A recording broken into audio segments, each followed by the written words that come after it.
I tell you, old boy, it was dodgy in those days. Sometimes the missions would be late at night, and there you were flying amongst the clouds with the ack-ack coming at you from below, not knowing if the plane to your left was one of your boys or one of theirs. And then in between missions, there was nothing to do but sit around waiting for orders to come in. Just sit, have a pint, and smoke your pipe. And that's why today, on a day like today, when my thoughts turn back to those days, I pull out my can of Squadron Leader to remind me of when I flew in the war. Yep, we're going to be talking about Squadron Leader today, and that's coming up right after this.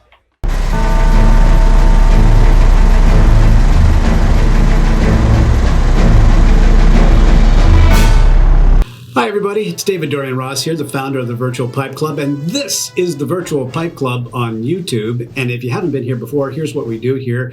We do tobacco reviews, tips and tricks on how to get better pleasure out of your pipe smoking experience, and of course, the live streams and the recordings of the live streams of our weekly Virtual Pipe Club meetings, all of which you can find here on this channel. And if any of that sounds interesting to you, with or without the phony British accent, then all you have to do is, hit the subscribe button and the bell icon so that you'll know whenever we're doing another video. So I've long wanted to do a review of this particular tobacco. It was something that's been recommended to me many times, and I just never picked up a tin. And so I decided to pick up a tin and give it a shot. And I have to say, first of all, the short punchline is I really did enjoy it.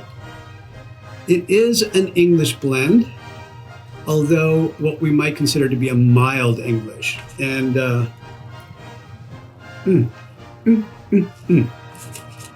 Now, interestingly enough, English blends are sort of characterized by the content of Latakia, we'll go through this every time, that you find in the blend. And Latakia has this unmistakable whiff of the barnyard in it, which is kind of interesting because, you sort of mentally paint a picture of the Brits, the English, being a little bit more genteel and not smelling like a cowboy. But so there is this unmistakable whiff of the barnyard in Squadron Leader when you first smell it in the tin, although not as heavy as I have smelled in some other English blends. I suppose if you're being generous, you could say that it smells smoky, like a campfire, but you'd be sort of overlooking the obvious or just being really generous in that description of the smell. It does kind of remind me, though, of the story about Lapsang Souchong, which is a kind of oolong black tea, which is also made by curing the tea leaves over the smoky pine fire, just like Latakia is. Anyway, according to some historians, there is a special kind of Lapsang Souchong, which is called the Russian caravan tea. Now, legend has it that on the long route from China into the West, sometimes those caravans would pass through Russia. Along that Silk Road, many of the campfires were made from camel dung. And so the smoke from the camel dung campfires would seep into the bales of the dried tea leaves, and that's how it got that sort of wood smoke, to be generous, smell. Anyway, so that's what you get in the tin note. Then, pack your pipe, give it a light, and let's talk about the first taste you get. So one of the things that I've talked about on some of these reviews has been the differentiation between oily and creamy. Now, not everybody likes it when I talk about oily, so I just want to make sure that I'm being very clear about it. It doesn't mean that it's unpleasant. It's the way that the tobacco smoke or the tobacco vapor seems to coat my mouth and tongue. And when it's like really thick and heavy and sort of stays on my tongue, I think of it as oily, as opposed to that mouthfeel where the flavor comes in and it sort of washes over your mouth and tongue, but doesn't necessarily stay there. It's sweet enough and then dissipates, and that's what I call creamy. So Squadron Leader, right off the bat, is a bit oily, just a tiny bit. It stays on, it's It's like it's there for the duration, and it is that unmistakable campfire flavor, and a bit peppery too. Just a tiny bit of tingle in your tongue, as though there was a little bit of charcoal that just slipped behind your tongue. And that's sort of the pepper that comes from the top note, the first flavor of this tobacco. Now, as you smoke down a little bit into the middle of the bowl, you get sort of what we call the body note, the middle part of the flavor there. And once again, I find myself sort of at a loss for really sort of taste kind of words, because what happens in my brain is that it just turns into colors rather than a flavor. So it's taste brown, deep brown and earthy kind of color. Deepens from the top note, it gets mature and substantial in a way, like when all you've got is to sit around and chat with the fellas and wait for orders and drink a pint and smoke your pipe. You want your pipe to sort of like fill up the hours, don't you? So that's what we get out of the middle of this. It continues to be slightly oily, staying on your tongue, so sort of keeping the coating going in your mouth. And then the nicotine kicks in.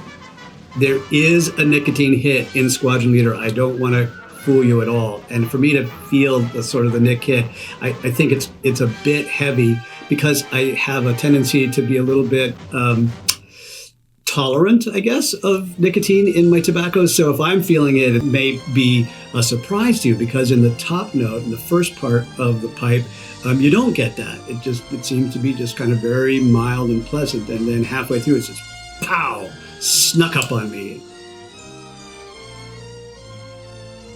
So I'm smoking that along for a while. Very nice, very pleasant. Just kind of taking it easy and settling back with that nicotine wafting over my brain. And then I get down to where it's almost tail end of the bowl, and I put it down and, take a rest, take a bit of a swig from my pint, and then the aftertaste kicks in, right? The tail note. And here it is really kind of interesting. So the tail end of Squadron Leader is slightly astringent, meaning that it makes that sort of collection of saliva in the back of your tongue. You know how that goes when like with really heavy black tea or something like that, something that's a bit acidic in the back of your tongue there, has that astringency. But flavorful, not dry, moist, like the thing I came up with was like plain yogurt, like Greek yogurt in the back of your mouth, just like the aftertaste of milk, not like you're walking around with a mouthful of yogurt. Not like that, but like, it's sort of the aftertaste of yogurt is that same kind of astringency. And then the good news about the nicotine hit is that it does subside fairly quickly for some reason. And then you're ready for your next bowl. And that, my friends, my lads, is my story of the Squadron Leader. A fine tobacco. Maybe not an all-day smoke, but something certainly appropriate for sitting around with a beer with the boys. Or girls. Anyway, that's my review of the Squadron Leader. As always, how'd I do? Please let me know what you thought, whether or not you have tried Squadron Leader and you've got a completely different opinion, or whether you agree with me. Either way, I don't care. I love the feedback, because that just helps me make the reviews better and better. So, which leads me to a shameless plug for the Virtual Pipe Club.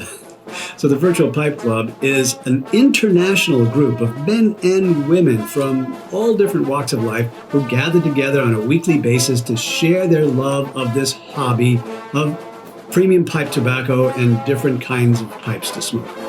We get together and we have great convivial conversations, but we also typically have guest speakers, and they come from all across the spectrum of the hobby, and we do other kinds of fun events. This coming week, this week is the week just before Halloween here in 2020, and this coming weekend, we're going to have a meeting where we talk about creating some new kinds of Halloween blends. For example, here I've got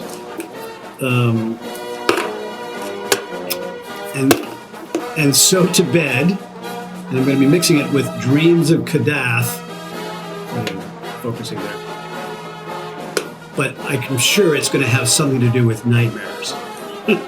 And so that's going to be my Halloween contribution.